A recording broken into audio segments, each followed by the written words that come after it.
মহিলাসকলে ক্ষতিকাৰক ধোঁৱাৰ যন্ত্ৰণা সহ্য কৰিছিল, যিয়ে তেওঁলোকৰ স্বাস্থ্যৰ যথেষ্ট ক্ষতি কৰিছিল।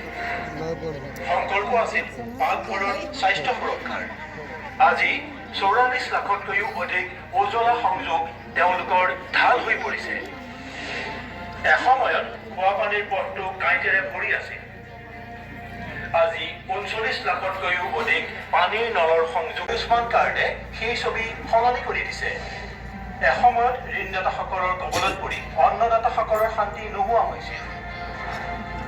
সংকল্প আছিল অন্নদাতাসকলক শক্তিশালী কৰাৰ। আজি ১৪ লাখতকৈও অধিক কৃষকে PM কিষাণ যোজনাৰ জৰিয়তে ৪,৩০০ কোটিৰো অধিক ধন লাভ কৰিছে।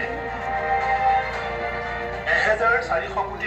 সোণোৱাল বাইদেউ আমাৰ মাজত উপস্থিত হৈছে। বাইদেউক আমি মঞ্চলৈ আমন্ত্ৰণ জনাইছোঁ আৰু বাইদেউক মঞ্চত আসন গ্ৰহণ কৰিবৰ কাৰণে অনুৰোধ জনাই মই টংক তাঁতীক পোনে পোনে বাইদেউক সম্বৰ্ধনা জনাবৰ কাৰণে অনুৰোধ জনাইছোঁ।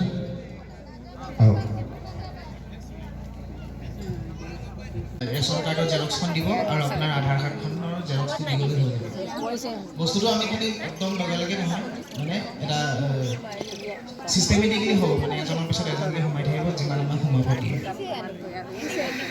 এতিয়া গম পাইছা ন, মোৰ পৰিয়ালৰ যদি কোনোবা বাকী আছে, মোৰ ৰেচন